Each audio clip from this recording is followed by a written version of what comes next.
Fiend is one of the most common monster types in Yu-Gi-Oh, with 843 in the game as of the writing of this video, but not all Fiends are created equally. Some are pack filler, some rise and fall in the metagame, and still others come to leave an indelible mark on the game's history. Today I'll be going over my personal picks for the top 10 Fiends that have defined the game of Yu-Gi-Oh! Before we get started, if you like Yu-Gi-Oh! Or Magic the Gathering top 10s, please like and subscribe if you want to help the channel grow. Beginning today's list at number 10 is Fiendsmith Engraver. This is a level 6 light fiend with 1800 attack and 2400 defense, released somewhat recently in 2024's The Infinite Forbidden expansion. This is an incredibly powerful card in the meta that's been making the rounds in competitive circles since its release. Meta players know how crucial this card is as the start to a very accessible engine. Most of the jargon goes over my head as a lapsed casual player, but suffice it to say that its effect lets it serve as both a starter and an extender, and its synergy with other Fiend cards lets you summon out something like DDD Wave High King Caesar to disrupt your opponent's special summons, all without using a single normal summon of your own. This card has certainly helped shape the current meta, so much that it's been limited in the OCG, and some are calling for it to be outright banned in the TCG. However, it's also the newest card on this list. It remains to be seen if this card truly changes the game in the long run or if it's just the latest meta craze, so that's why it's only number 10 on today's list. But I felt it deserved a spot regardless due to its meteoric rise. Number 9 is much more of a blast from the past. It's Jinn, the mystical genie of the lamp. This level 4 Dark Fiend has 1800 attack, 1000 defense, and debuted all the way back in 2002's starter deck Kaiba. In other words, this card hit the scene when the game was still in its infancy. As the first Yu-Gi-Oh! TCG metagame took shape, however, something became apparent. Jinn boasted the highest attack of any monster that didn't require any tributes to be summoned. Other monsters were soon released that began to rival his power, but none could dethrone him right away. 7-Colored Fish released about 3 months later, but it had 200 fewer defense points. Similarly, the Bistro Butcher had the same stats, but the punishing drawback that whenever it dealt damage, it let your opponent draw 2 cards. Hardly worth it. Cards with similar stat lines and drawbacks were produced not long after, but it wasn't until September of 2002 that Jinn would truly be dethroned by a strictly better monster, Mechanical Chaser, in the TCG's first tournament pack. Since it was so hard to come by though, Jinn remained the beatstick of choice for a full year until 2003. Labyrinth of Knightmare saw the release of a monster that would change vanilla power creep forever, Gemini Elf. This was the game's first 1900 attack 0 tribute monster with no drawbacks, power creeping both Jinn and Mechanical Chaser in one fell swoop. Still, Jinn taught early players how to maximize the utility of their normal summons, and it ultimately pushed the needle higher for what level 4 monsters were capable of in the end. Long after the days when normal monsters defined a serious portion of the meta, there were Link monsters, and one of the most iconic Link monsters to date is actually a Dark Fiend. Number 8, Knightmare Unicorn. This is a Link 3 monster with 2200 attack, part of the Knightmare archetype of monsters that's memorable in its own right. Knightmare Unicorn made a serious impact on the game by being highly splashable and accessible for a variety of decks, since it only requires 2+ monsters with different names for its materials. Knightmare Unicorn has been competitive for many years since being released in the early days of Link monsters, in 2018's Flames of Destruction to be specific. In addition to being easy to use, it also has a very beneficial effect. It serves as one of the best kinds of removal in the game, shuffling back into the deck as a way to undo your opponent's extra deck plays and potentially a major swing of tempo and card advantage. What's more, if Knightmare Unicorn is co-linked, it also serves as a card draw engine, incentivizing you to play other Knightmare monsters but giving you value even without them. Knightmare Unicorn really helped solidify the relevance of Link monsters in their early years, and it still sees competitive play in the modern day, showing the lasting impact it's had on the game.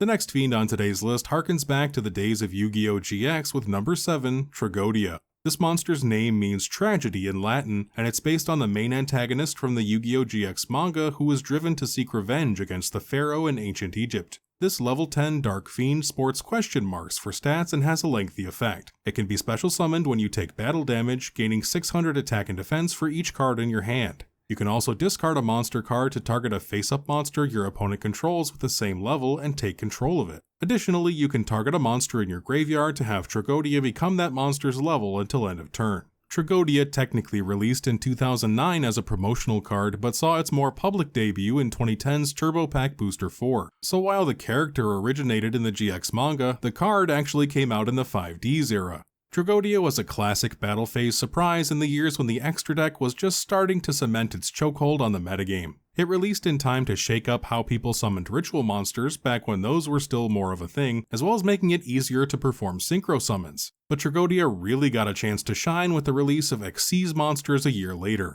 The ease of its summoning condition and the fact that its built-in removal effect doubled as a way to start your combos made Tragoedia a highly impactful monster from the jump. Even its stat line wasn't too bad when it was first released. However, as the speed of the meta increased and decks eventually moved towards setting up big boards even earlier, Tragoedia would regularly have only 600 or 1200 attack and defense, since people would normally hold on to just 1 or 2 hand traps. For this reason, it stopped seeing competitive play quite a while ago. Still, for a time, it was one of the best responses to taking battle damage that could also serve as a starter for future plays. The next card on this list occupied a similar niche. That card is number 6, Gorz the Emissary of Darkness. This level 7 Dark Fiend has 2700 attack and 2500 defense plus this effect. When you take damage of any kind from your opponent, you can special summon Gorz from your hand. One key caveat, you have to have an empty board to do it, but you get a massive payoff. If you took effect damage, you can inflict the same amount to your opponent. If you took battle damage, you can special summon an Emissary of Darkness token with stats equal to the damage you took, and it's also a level 7 monster. You can see how this kind of effect would be excellent for setting up extra deck plays, but what sets it apart from cards like Tragoedia is that it can immediately enable a rank 7 play with just 1 card and no additional setup, not to mention any synchro or link summons it can facilitate. For a long time, Gorz was great for responding after your opponent had wiped your board, versatile enough to respond to any kind of damage, and if reacting to effect damage, this could be an incredible going second play before your first turn even begins.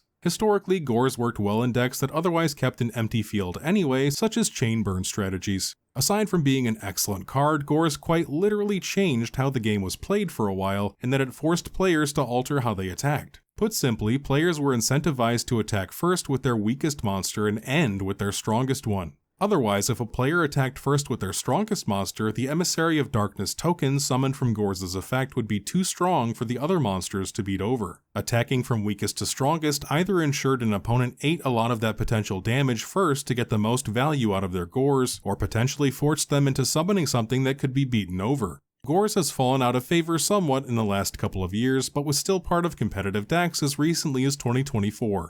For another blast from Yu-Gi-Oh's past, we revisit the dawn of the game once again with a normal monster that proved to be even more influential than Jinn. Can you guess which monster it is? Hint: while Jinn belonged to Kaiba, this next fiend was one of Yugi's ace monsters in Duelist Kingdom. That's right, number 5 on today's list is Summoned Skull. This monster hails from 2002's starter deck Yugi, next reprinted 3 months later in the Metal Raiders expansion, and it was a fan favorite from the get-go. You see, much like Jinn, Summoned Skull emerged as the pinnacle of efficiency in its own niche back in the days when attack points and tributes could make or break a duel. While Jinn was, for a time, the best monster you could get for no tributes, Summoned Skull quickly emerged as the most efficient 1 tribute monster. It rivaled the likes of even Dark Magician, since Yugi's favorite ace monster required 2 tributes while Summoned Skull only needed 1. Its defense points were a fraction of Dark Magician's, but if you were tribute summoning, you probably weren't doing so to put anything in defense mode.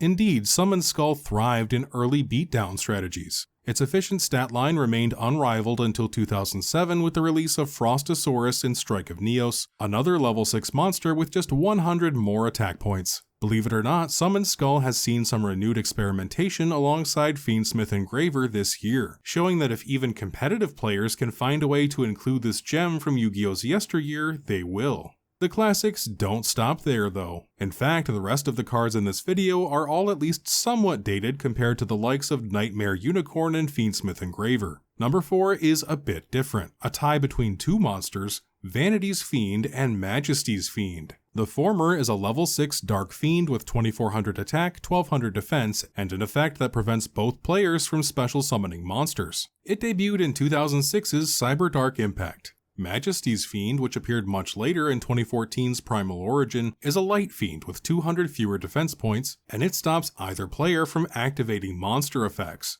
I gave the spot to both cards because they have similar anti-meta floodgate effects. These monsters were used heavily in stun decks that sought to stop your opponent's plays from ever taking off, especially after you'd already set up your own board. Yu-Gi-Oh's meta practically revolves entirely around special summoning and monster effects these days, so disrupting that for your opponent can be enough to shut them out of playing entirely and win you the game in the right circumstances. As the game's power level has increased dramatically, they're not quite as stunning as they used to be, especially with how much negates have soared in popularity and accessibility. Still, both of these cards have seen competitive play as recently as this year, showing they're able to retain at least some relevance in the modern game. Speaking of old cards that have retained meta relevance, Gren Maju Daiza was released over 20 years ago way back in 2004's Invasion of Chaos. This is a level 3 Fire Fiend with undefined attack and defense, and it has the simple effect where its stats are equal to the number of your banished cards times 400. In the time of Gren Maju's first printing, banishing was seen as an extremely powerful effect, so punishing that banishing your own cards from your graveyard was soon seen as sufficient for summoning conditions. Gigantes was one example of a powerful monster at that time that required banishment to be summoned, but there were much more famous examples from this set as well. Chaos Sorcerer, which coined the unofficial archetype of Chaos, as well as boss monsters Blackluster Soldier, Envoy of the Beginning, and Chaos Emperor Dragon, Envoy of the End. Banishment wasn't exactly a new concept at the time, but it was still somewhat rare, and Gren Maju served as an excellent way to take advantage of it outside of a cost. It didn't hurt that it required no tribute to summon and could serve as a great way to close out games with a high enough stat line. It might not look that impressive to modern eyes, being an effect monster with no inherent stats, no protection, and no other effects, but back in the day, a monster that could routinely hit 3,000 plus attack points off of one normal summon was insane. Gren Maju only got better over the years with the advent of cards like Pot of Extravagance, which filled your banished pile and netted you great card advantage, especially in decks that didn't really care about using the extra deck that much anyway. Gren Maju was a fiend that actually encouraged the banishment of your own cards, to the point that entire decks became built around the mechanic that was once seen as the most punishing removal in the entire game. As of the writing of this video, Gren Maju has seen competitive play as recently as last month. All aboard for our number 2 spot, Tour Guide from the Underworld. This is a level 3 Dark Fiend with 1000 attack and 600 defense. When it's normal summoned, you can special summon a level 3 Fiend from your hand or deck, but it loses its effects and can't be used for a synchro summon. Tour Guide came out in 2011's Extreme Victory expansion. For those familiar with the history of this card, Tour Guide from the Underworld's inclusion on this list should come as no surprise. First introduced at the tail end of the Synchro era, its effect was intended to limit the utility of its special summoning capability. However, with the advent of Xyz summoning very shortly after that, and especially Link summoning later on, Tour Guide has only become more useful, and that synchro limitation is pretty much meaningless now. While it might not be the most powerful card in a vacuum, Tour Guide is considered by some to be the best fiend monster ever in Yu-Gi-Oh! Due to its ability to start combos for the type. It's continued to see extensive competitive play even into this year, but from what I could find, it seems to be losing its popularity and competitive edge ever so slightly after last year. Regardless of its future in the meta, its clear Tour Guide from the Underworld had a massive and lasting impact on the history of the game for well over a decade, but still not as much of an impact as the final fiend on the list, which is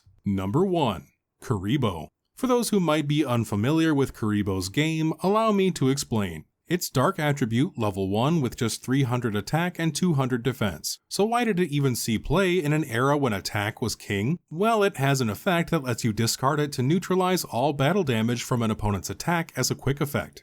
That's it. That might seem very underwhelming by today's standards. In fact, there's another fiend, Battle Fader, that very nearly saw inclusion on today's list that does an even better job at this by ending the battle phase and even special summons itself as opposed to discarding. So why is Kuriboh number 1 while Battle Fader didn't even make an appearance? Well, Battle Fader came out in 2010, much later in the history of the game, and Kuriboh walked so Battle Fader could run. Well, in a manner of speaking, they both levitate. You see, Kuriboh was Yu-Gi-Oh's very first hand trap. Long before that pair of words was even a twinkle in the eye of the game's meta, Kuriboh was one of few cards whose effect mattered in the hand, the other famous contemporary being Exodia. Hand traps steadily added to the game over the years until eventually exploding in popularity and potency with cards like Ash Blossom and Joyous Spring. But while it may not have been the most competitive card, and it's long since faded into the obscurity of Duel Monsters nostalgia, Kuriboh truly did set the stage for every hand trap that came after. If it weren't for Kuriboh, the game of Yu-Gi-Oh! Might be unrecognizable to us today. There you have my picks for 10 fiends that defined Yu-Gi-Oh! Do you agree or disagree with the list? Let me know about any fiends you think I might have overlooked, and be sure to like and subscribe for more Yu-Gi-Oh! And Magic the Gathering top 10s just like this one. If you've made it to this outro, I appreciate you being here, and I hope to see you in the next video. Thanks for watching.